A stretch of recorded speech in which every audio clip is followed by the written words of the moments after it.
tal? ¿Cómo están? Saludos a todos. Esta pregunta me ha suscitado, o sea, ¿podrán las clases a distancia reemplazar a las presenciales? Una primera reflexión global en torno al tema. Respecto a la gran revolución en curso que ha significado el desarrollo y difusión de la telemática en nuestra sociedad globalizada, hay mucha información y juicios que se originan en Internet.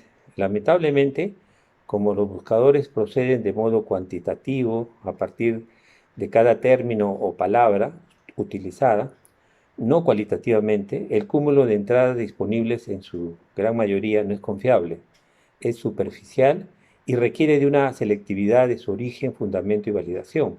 En tal sentido, se habla de lo virtual desde una oralidad de la multimedia en lugar de buscar y acceder a la información científica disponible también en libros y fuentes físicas o virtuales, donde muchas de las falsas creencias se desvanecen por inconsistentes.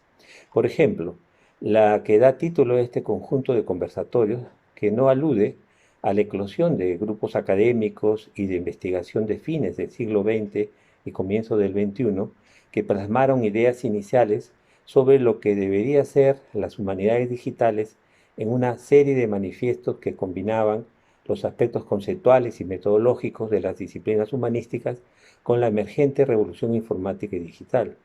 Hace más de 30 años se hace evidente que uno de los efectos de lo virtual en el campo académico ha sido el imponer un enfoque interdisciplinario en todas las especialidades, tanto académicas como de aplicación, y una orientación hacia la investigación que incluye tanto a las disciplinas del conocimiento como a los profesionales. En tal sentido, la formación en ciencias humanas y particularmente en los estudios literarios hoy dialoga con los aportes de la biología de la mente, la neurociencia, la ingeniería neuromórfica, la sociosemiótica, la paleoantropología, la psicología cognitiva, etc. Un aporte consensual en este enfoque e interdisciplinarios, esencial para abordar el tema de la educación a distancia, es el del papel fundamental de la emoción o la afectividad en el aprendizaje humano. La revolución cognitiva, que significó la adquisición de la comunicación lingüística y simbólica en el Homo sapiens, frente a los otros homínidos superiores en el pasado, nos permitió, como especie, no circunscribir o limitar nuestras interacciones comunicativas a informar sobre sucesos, hechos o situaciones existentes en el entorno, sino a compartir información imaginaria, mitos, creencias, ficciones, etcétera. Esta cultura constituye nuestra memoria no genética, gracias a la cual conseguimos una diferencia evolutiva que nos ha permitido asumir el planeta como nuestro dominio. Las clases a distancia, asumidas por razones de emergencia ante la pandemia, deben entenderse como una medida transitoria y restringida que no pueden sustituir plenamente a las clases presenciales. Desde el punto de vista pedagógico juegan un papel compensatorio y anímico, pero dada la naturaleza social de nuestro cerebro, lo indispensable de la interacción social y la naturaleza intersubjetiva del aprendizaje humano no sustituyen la indispensable labor presencial del maestro, en especial en la etapa inicial primaria y gran parte de la educación secundaria.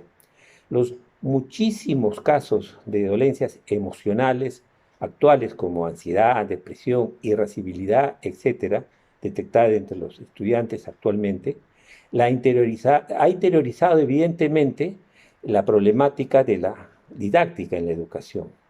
La educación virtual requiere de un estudiante maduro que sabe su rol activo en el aprendizaje. ¿Esto qué quiere decir?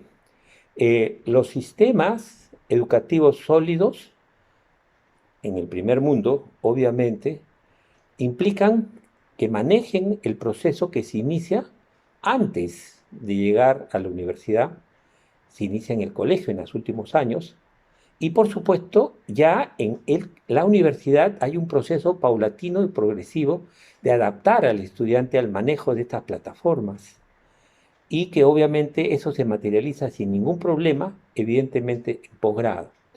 la educación a distancia es 100% efectiva desde antes de la pandemia en posgrado. Ahora, eso es en un sistema, evidentemente, educativo sólido, coherente, con muchos recursos, no en la realidad del Perú. Lamentablemente en el Perú se aplica en posgrados con alguna eficiencia en muy poquísimas universidades. Antes de la pandemia, la educación peruana en todos los niveles estaba en crisis. La pandemia y las clases virtuales no han solucionado el problema, lo han agravado, hay que ser bastante claro. El factor afectivo que hemos visto que cognitivamente es esencial para la educación en todos los niveles, se pierde porque el profesor sigue siendo el mismo profesor autoritario, repetitivo, memorístico, y no hay empatía como la hay evidentemente en las clases presenciales, donde los buenos maestros de convicción y vocación sí hacen una labor abnegada. Ahora todos están atiborrados de trabajo porque hacer clases virtuales es más complicado que las clases presenciales y exige muchísimo más al profesor. Entonces la pregunta realmente no tiene mucho sentido si es que no lo contextuamos en algo que viene de más atrás. Desde los 90 ya se está discutiendo eso y no en base a la emergencia de la problemática y la improvisación. Eso es todo por el momento.